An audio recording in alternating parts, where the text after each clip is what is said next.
China grants export licenses to rare earth suppliers of the top US automakers. Granted to suppliers of US The export automakers licenses for granted 6 months. to China suppliers grants of US export licenses automakers to are rare valid earth for 6 suppliers of months. top 3 US This is according to automakers, according to sources. So China grants from the export S&P 500 licenses here. to Again, rare China earth grants suppliers export of the top licenses 3 US to rare earth automakers. suppliers of the top 3 US These licenses automakers, according to will be valid sources. for 6 months.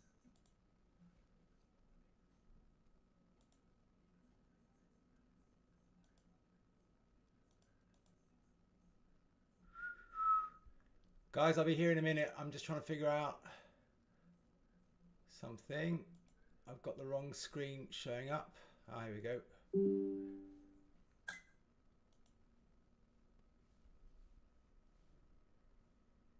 Is that the right one?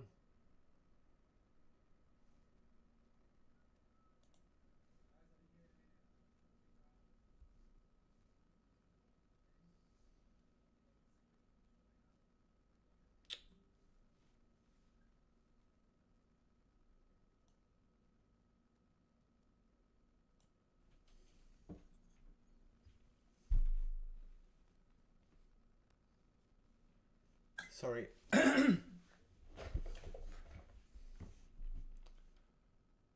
Where are you? Let me see. Is anybody here? Notifications. Where's my stream? There it is. Sorry, I don't know if anyone's watching. Is anyone watching or... 4 people watching. Hello, everybody. It's Tim. I know Tim. No. Hi, Kate. Am I Kate or you're Kate? Mate. I'm mate. You're mate. We're mates. Okay, I had set this video up because I wanted to show you a fucking scalp. And whilst I was doing the stream, I got filled on the scalp, panicked. I got out of it for profit. The scalp worked. Yay. But I want to explain why that scalp was there. And basically I just had some news. And I was hoping for that scalp to actually be done in real time at some point.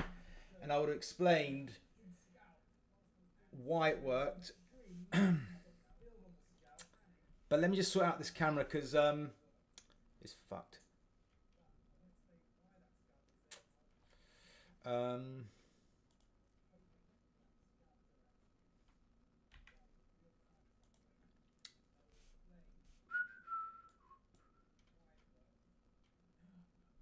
Let me just restart this. Because all you can see is my big Greek nose. Oh! Now you can see those grey locks. All right. Okay. All right, so if anyone's got any questions, please fire away. I'm going to go through basically a scalp. I literally just traded. It worked, but it was quite scary because I got filled whilst I was trying to set this video up. I had an order working, a resting order working in, and I'll explain what the order was, where it was, and why it would have worked. Just wait for a few more people to turn up. 5 people are coming in to get some edge. Awesome. How's everyone's day been? I'm done for the day pretty much. Oh, that one.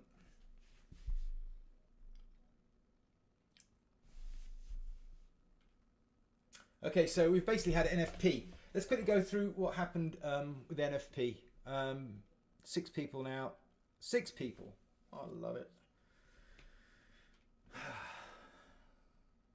Okay, so let's have a look at the NFP. Let's have a look at the plan.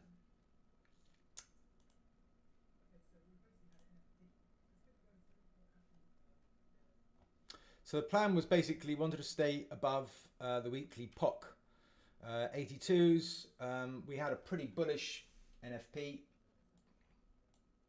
Let's just have a look at that. Let's have a look what actually happened. Weekly.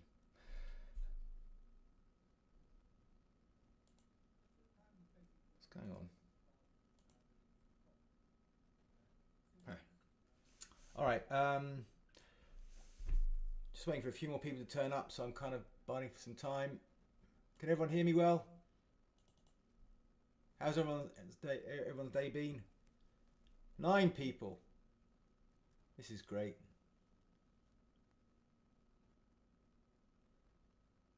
I'm nervous, you see, I'm clicking on the wrong buttons. I can see myself, there's a slight lag in this. I can see myself, I'm nervous. All right, okay, let's just crack on. And if people join in, they can watch it later or rewind or whatever it is. So basically, we had NFP and it was a pretty good number. Good earnings, good everything, good number. So I have an expectation about how that will play out based on the stats that I've got. You can have a look. I published some of those for you guys. I've got a lot more detailed stuff that I normally use to understand how the day works. It's kind of playing out the way it normally does, but we're definitely finding we're struggling a little bit above these 6,000s in the ES. And you can see that basically we got these large rotations. One that's come back down again. We broke yesterday's high, extreme high from the ETH session as well. There it was at 16s. We took it out, 25s off the open, but we've come back down again. So this is basically the entire.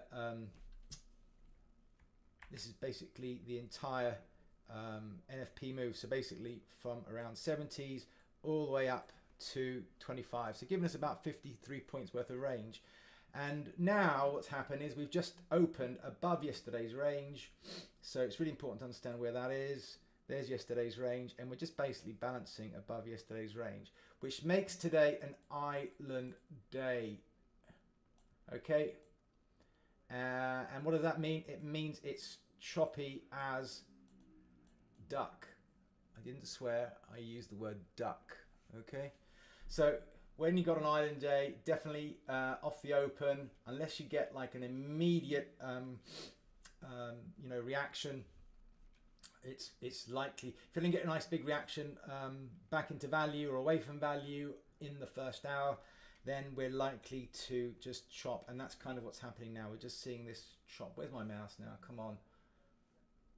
God, this is nerve-wracking. You see, what you don't see in the videos is how many times I F it up and have to redo things. But when we're doing things live, I just F things up, and you guys have to just bear with me.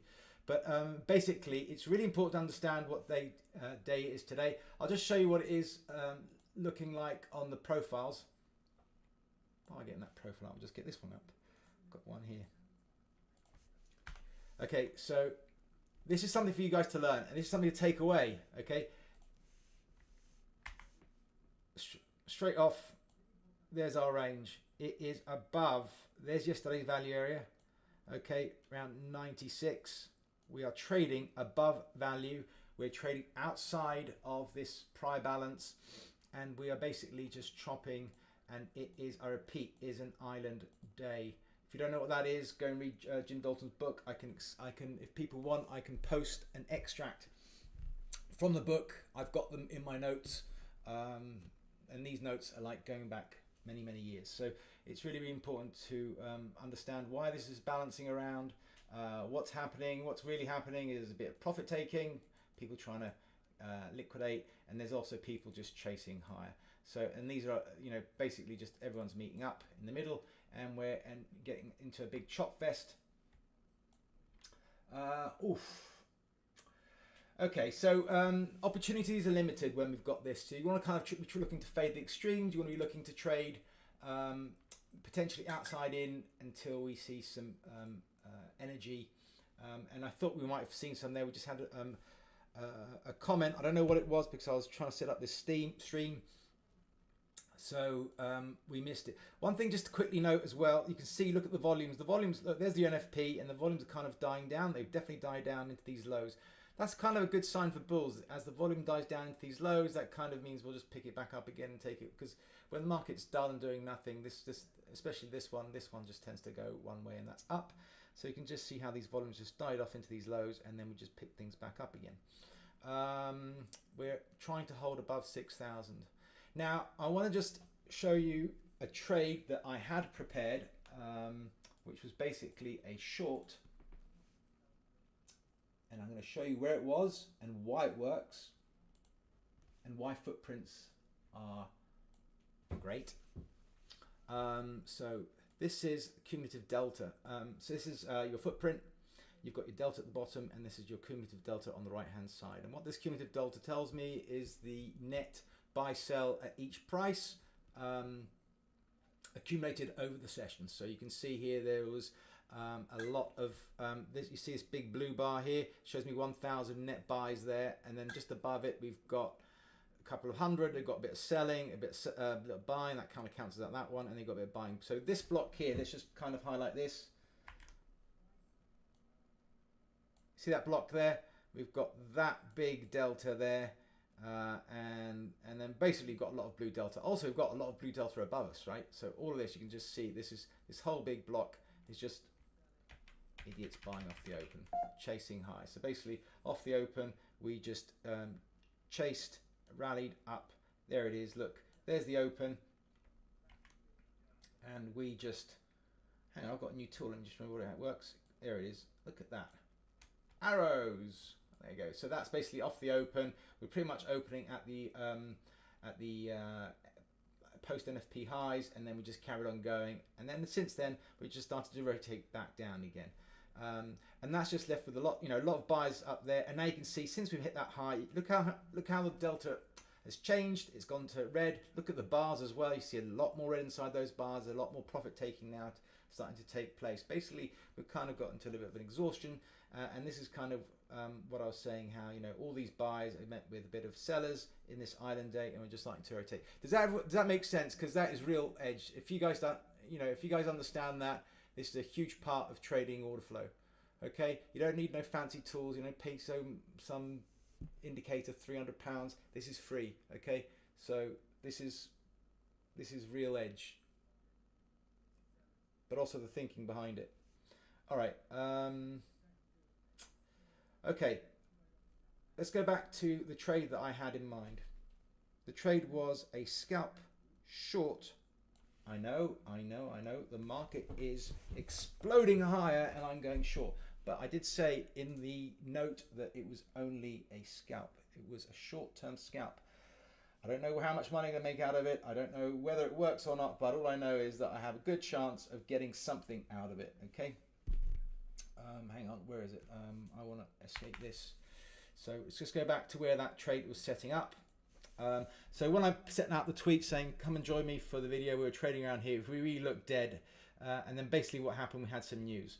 So where my order was, I'm going to have to only show you now because you can't see it in real time, I'm afraid. I'll have a look if there's anything else in here. Maybe we can do a trade live. Let's have a look. This is a really clean trade, and I'm going to show you where it was. So the idea is that basically this area here is going to hold. So what you want to do is you want to have an order just ahead of it. And what are you saying? You're saying here there's a lot of trap longs above this area, okay, which kind of is today's value area high into the 19s, okay. So you want to have your offer somewhere around here, and then we were kind of messing around here, and then we just have this comment, huge spike higher. This is algos chasing, and then look, they hit a brick wall. There it was. And then there's your exit. Okay, you can hold it and you can actually make some good dough out of it.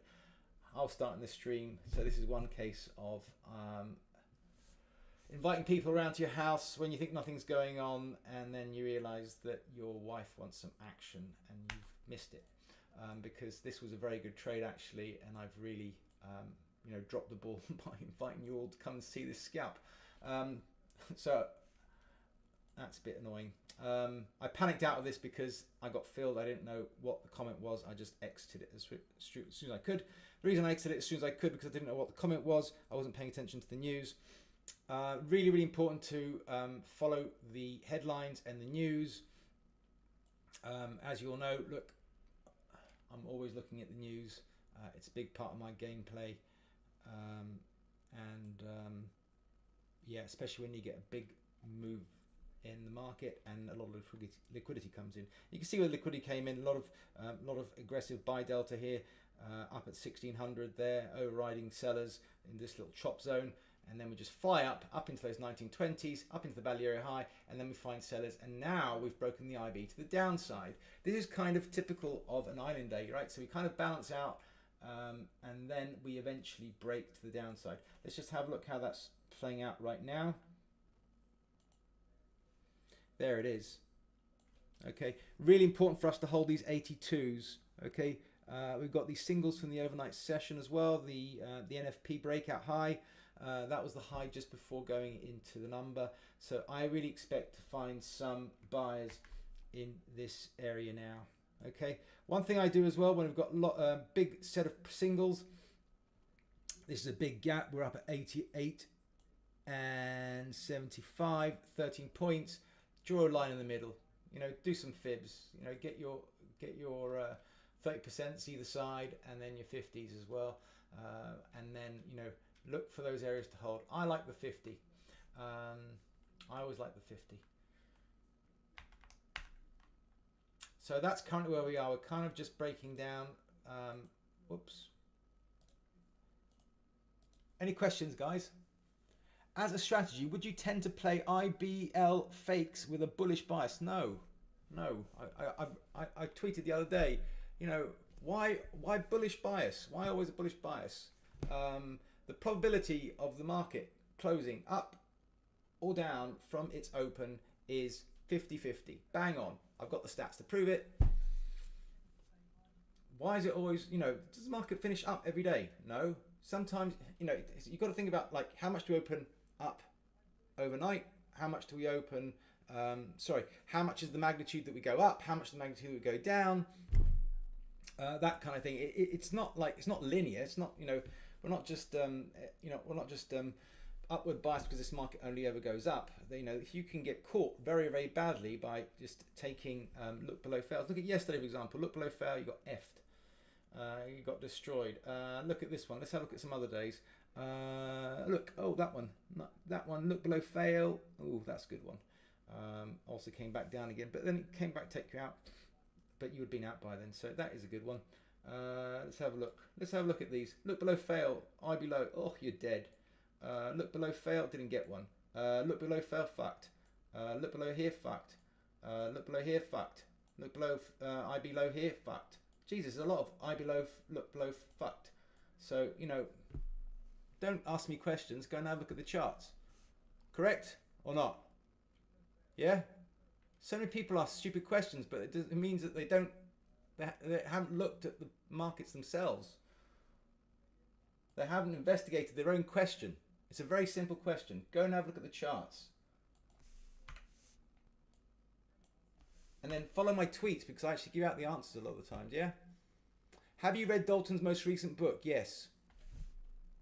I think it's very good. It's a lot more to do with psychology, which I probably need at the moment.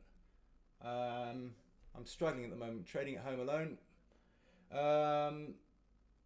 I've got no CT to keep me excited. I've got nobody. Thinking about going back to the floor at some point. All right, so any questions, guys? Right now, what we're doing, we're rotating back up to 90. This is the IB low. So this is the trade that you're looking at. You're thinking about, you know, I think today is a good chance for that IB low, look below fail. Let's just have a quick look at the chart here. I'll put it on this side because no one's going to trade on that side of the chart. So we're just cropping back up inside the. Hang on, let me make this IBM announces the general availability of Astium. So this is your look below fail. Look what we held. We held the volume, the POC. No, is that the POC? Sorry, not the POC. The value area high. Looks like the POC. No, that's not the POC. We held the IB high. Sorry, the IB high. The value area high of the overnight session, and we've bounced back up. There is your look below fail. That, I think today, given the NFP, given the stats, today is the day that you probably want to look for it. But we do have some other things that I want to bring up.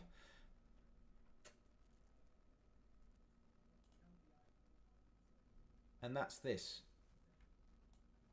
Okay.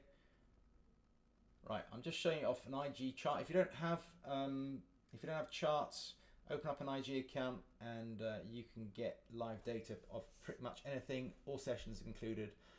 So we're just seeing how this recovery now in Tesla after yesterday's mayhem, that is something to keep your eye on. Okay.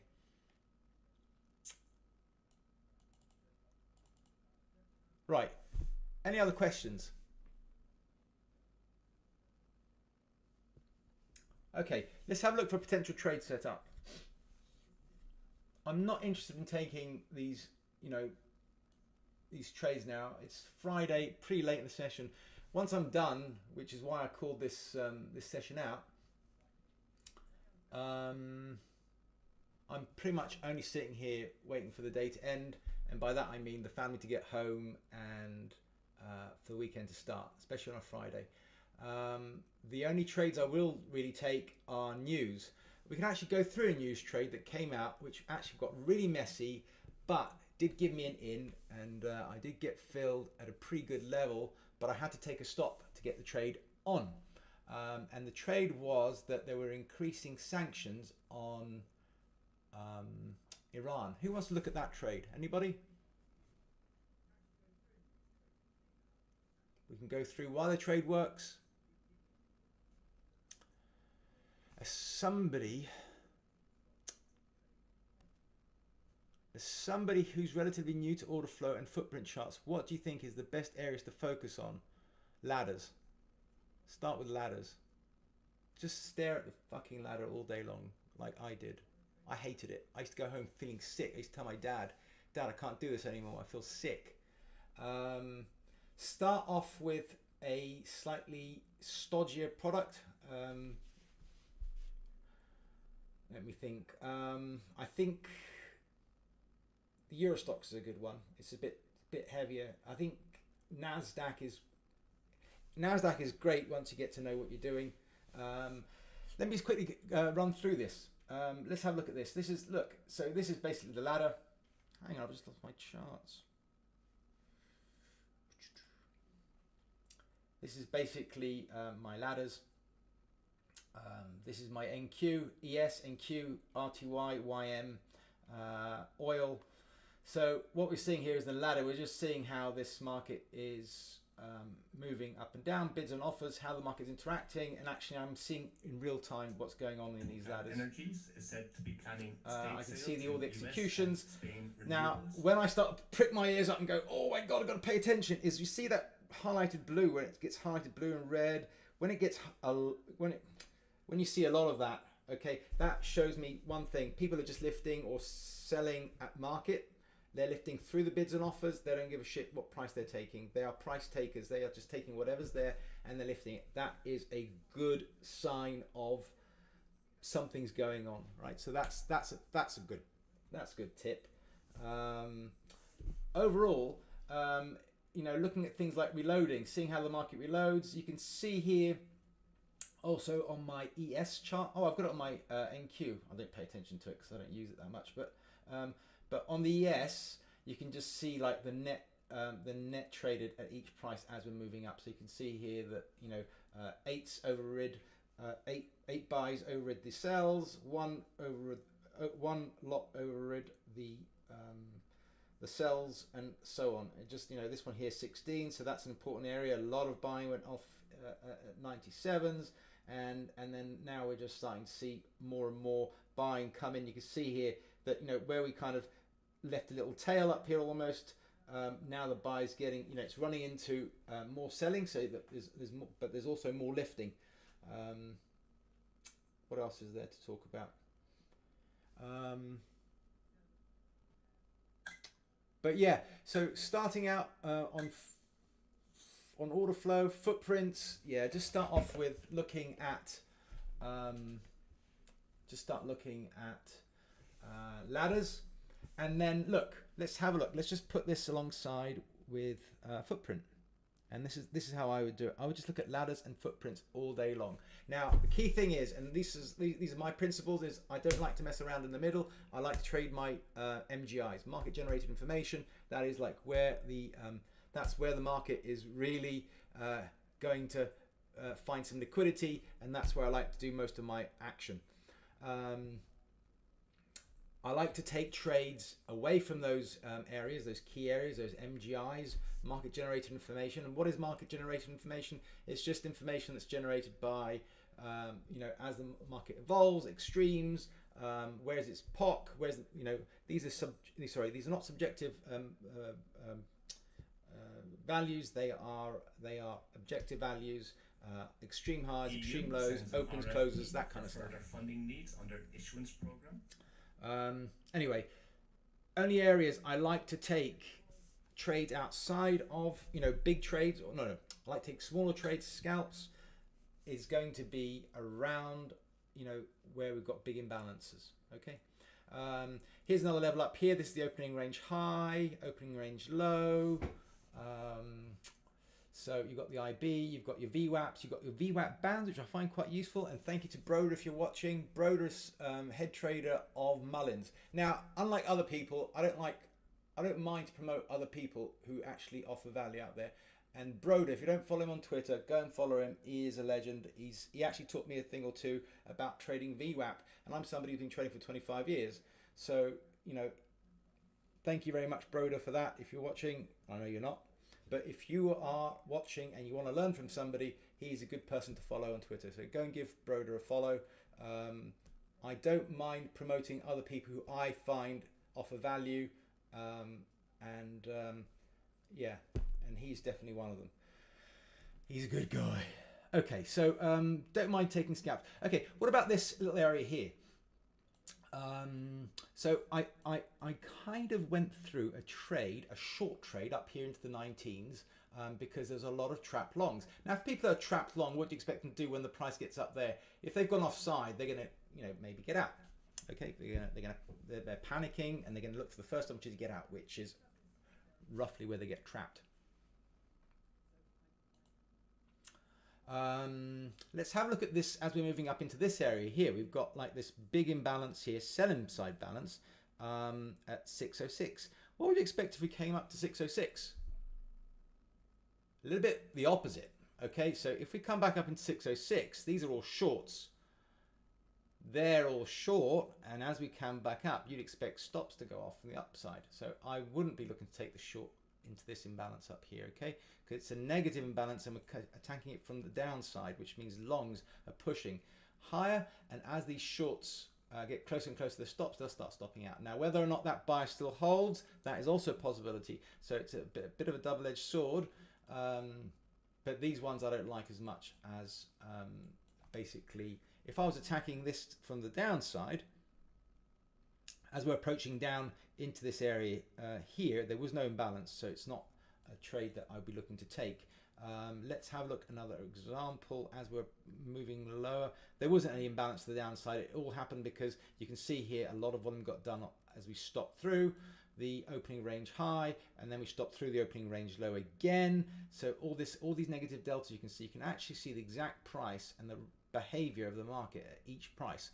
This is edge, guys. If you actually can use this, if you can read it, if you try and think about the understanding of how market orders interact with each other, how limit orders interact with each other, you're reading the real flow. And that's why when I do things like my prep and I do things like my narration of the market, I'm actually talking about a battle between buyers and sellers. It's a real evolving story, a narrative that we have to try to follow. What type of candles do you use for footprints? It's in front of you. It says so at the bottom, doesn't it? 8,000 not volume on this one, but I change it. So these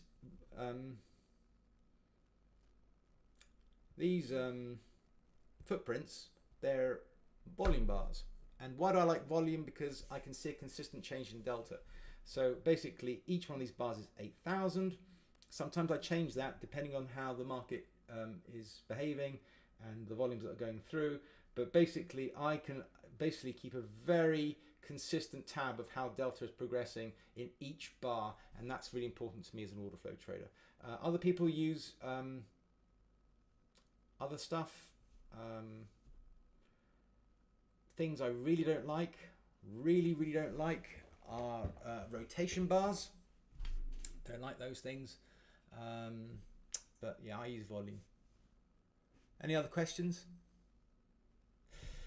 Anyway, going back, footprints are just amazing, especially when there's like real flow, really good flow, and you get, when delta starts to follow, you know, that tends to happen when there's a lot more volume going through, especially in these markets where we've got like news-related events.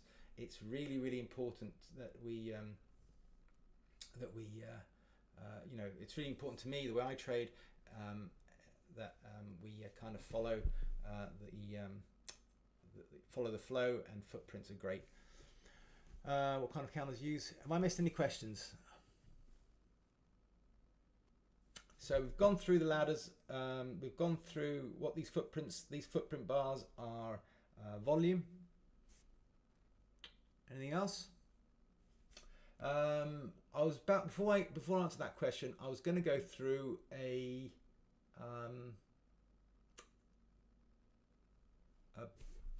trade in oil. Okay, oil.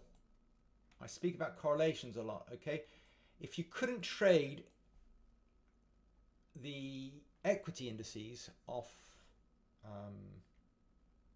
non-farm payrolls, one product that's been super duper highly correlated lately with the markets, and if you have a look at the profiles lately, they've been pretty much in sync, is crude. As the market opens up, as the economy starts to open up, basically demand for crude is expected to go higher. We've had a lot of supply being thrown back into the market, even more so this week with Saudi Arabia announcing they want to go big with more hikes. We've also had some increases from OPEC next month, which were unexpected. Anyway, so given all of that, we're still pushing higher. This market is a bit like the ES at the moment. Let's have a look. It's starting to ramp back up. Okay, look, there's its low 54s, and we've just been ramping up. We were balancing out a bit like the ES, and then we stepped up, and now we've got this P distribution. But look at the bottom of the P. Where is it? It's at the top of this area of balance. There's the area of balance. Control Z.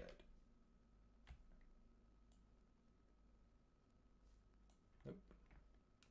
Sorry, this is a new tool. Very cool. There's your area of balance.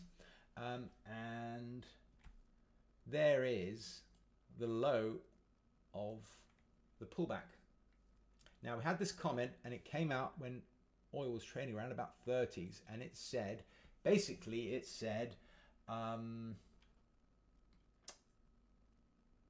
Iran sanctions to be announced or announced on Iranian oil.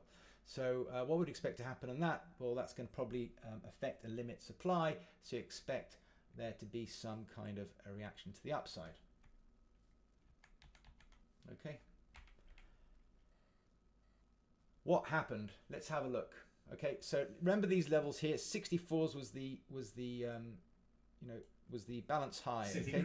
Changes Fed rate cut and September. That's pretty much where that low was. But I'm going to tell you what happened and why it's, sometimes trading isn't so easy.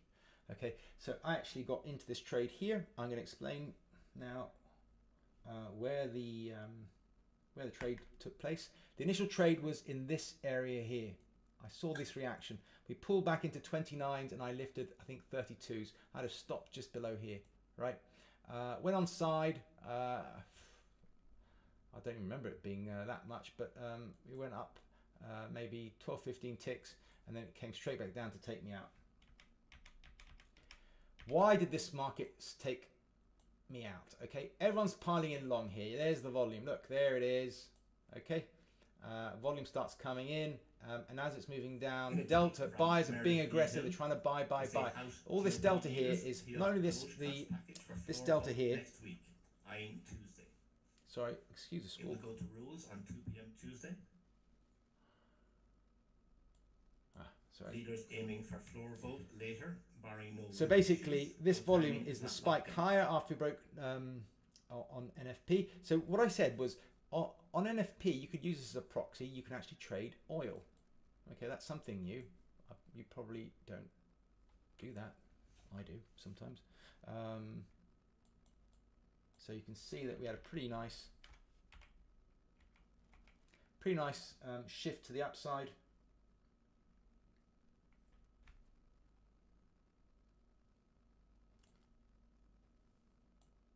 Around about $1.20. Okay, that is huge, right? Then we start to come back, and then where did we come back?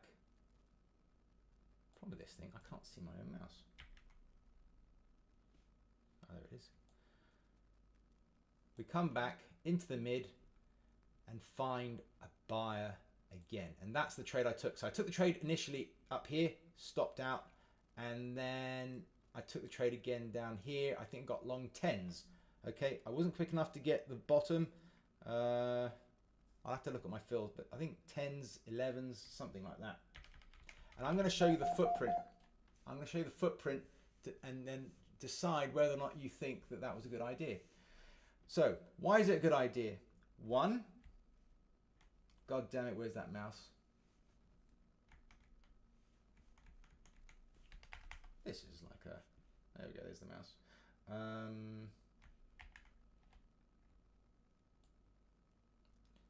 Nope.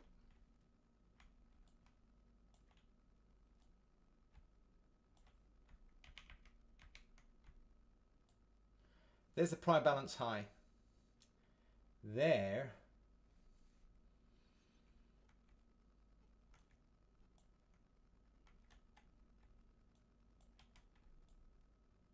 is your mid, and also what's really important is those double O's. Okay, we had this comment around the 30s. We stopped out, but then it flushed down. What was happening at the time was NASDAQ and equities were starting to turn lower. And that's basically, I think, one of the reasons why people panicked, because we didn't get that initial quick shift higher off the reaction. So basically everyone piles in, a lot of delta, and volume going in off the comments. No one's getting paid. Everyone starts to panic. Liquidation to the downside. Everyone starts to liquidate. It goes lower. So try to understand why that happened. But I want to show you the footprint, and this is where basically you can start to think about maybe re-entering the trade. Is it a punt? Is it trading? I don't know what the difference is, to be honest. It's all a punt. But this was a trade. Let's have a look at the RTY off that low. Ah, there it is. There it is. So basically, this was basically where all the action was happening.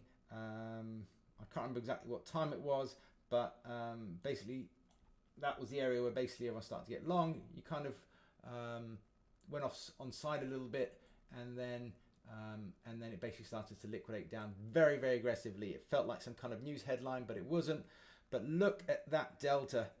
Look at that delta, just in that little block there. 500 lots lifted. There's your nice block. There's a huge sign that there's a buyer there. Once we start to get back above that area, you want to get long. What is that? 15s? I got in a bit early then. Okay, I got in, I think 11s, maybe 13s as well. I added to it. And then eventually it went up. Where's your stop? It's going to be that level there. Okay, that's a 10-point risk, 10 ticks worth of risk, and then you get that kind of a reaction. This market's been bullish. It's come back to test into the price balance high, and then it's gone for another move higher. Now, what we've got for this session today in oil is a P distribution, and it's really important to understand the how the profiles are formed. This is a TPO footprint, and there's your acceleration off the open. On your there's your acceleration off the open from NFP.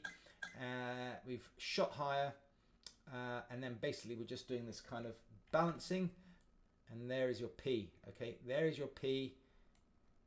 There is your NFP low, and then basically you could have taken the trade all the way up as a proxy to the equities, because they were impossible to trade. In fact, this was probably better to trade. And then we got this crazy rotation back into the price balance high around double O's, and then we've kind of retraced and gone back up to test the highs, and we failed. So what we're doing now is we're just balancing at these highs, which gives us a P distribution. Control Z. Oops. Does that make sense, guys? Any questions? Am I explaining things well? All right.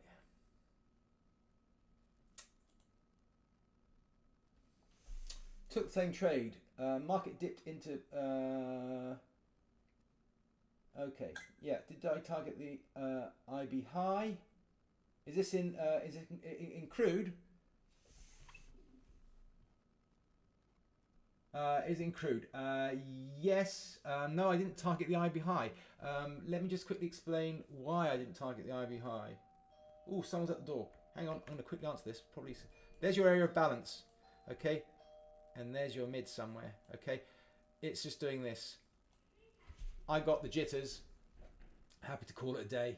And I got out into the mid. Read my rules on trading balance. And I'll look to try and get in the mid. I didn't feel confident with the trade. I'll be back in a second.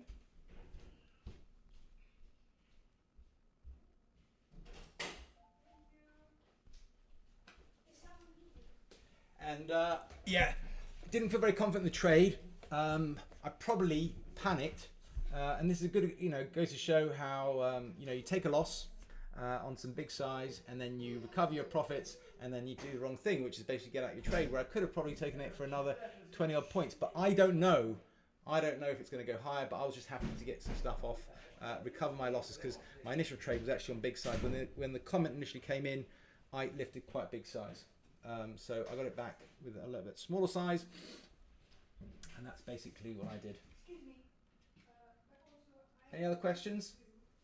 Got another family just walked in, so I'm going to wrap this up whenever questions stop flying in.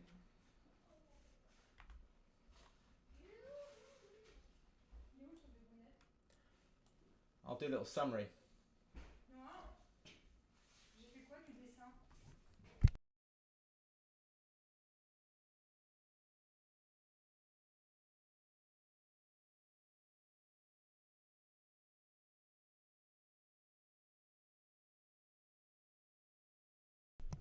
Okay.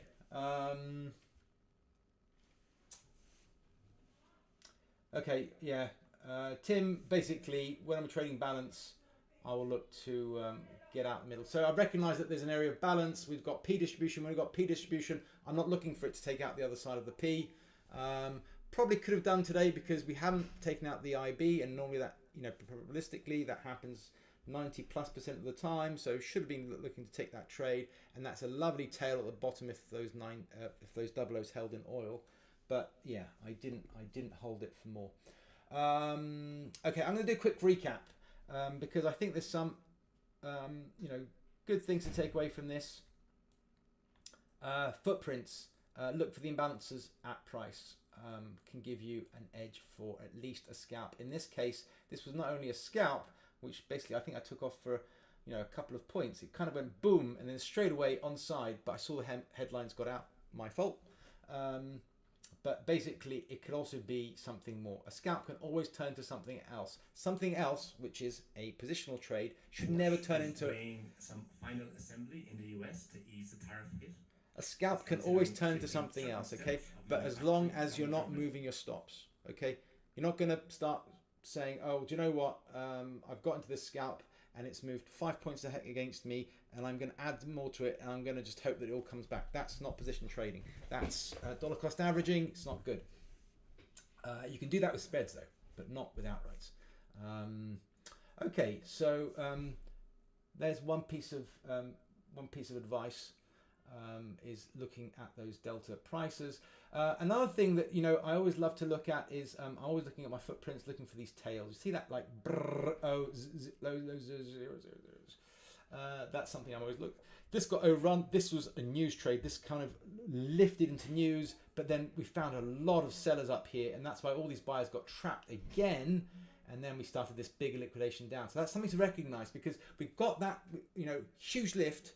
Got that nice tail on this little bar here, but then what happened is that all that volume coming on the news, it found liquidity up here, sell side, and then it just got stuck. It got stuck. It got stuck. And that's why things like this, an unfinished auction up here at the high, don't put me off going short and then trading lower. But once again, I repeat, I panicked because I was doing the stream. But I had that order in for 30 odd minutes, okay?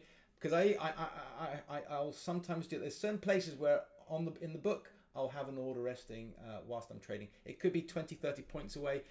Even if there's news, I'm confident in having that order. I can either get it out or it's not going to kill me. But always have a stop in as well. But don't do that if you don't know what you're doing. Okay, so that's one takeaway. Another thing I just want to kind of reiterate about today, and that's really really important. Let's have a look at the profiles for this one. So I mentioned that today was an island day. Okay, island day. Okay, go and check out my posts on island days. Okay, there's very, very high. There's your very low. I've got all my MGIs, but the key crux of it is that we are above yesterday's value. If we're outside of value, it's an outside day, and when you've got a big move overnight in the ETH session, it tends to be a balance. It tends to start off as balance. Okay. All right. Any other questions?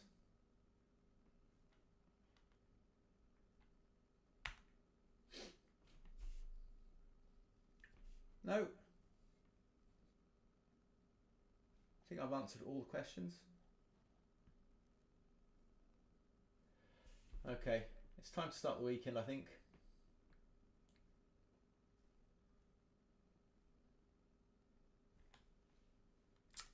Somebody wants me to go and plan the trampoline.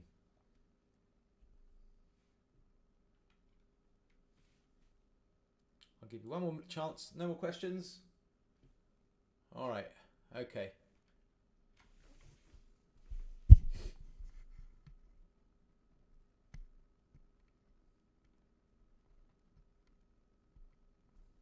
All right. Thanks, guys.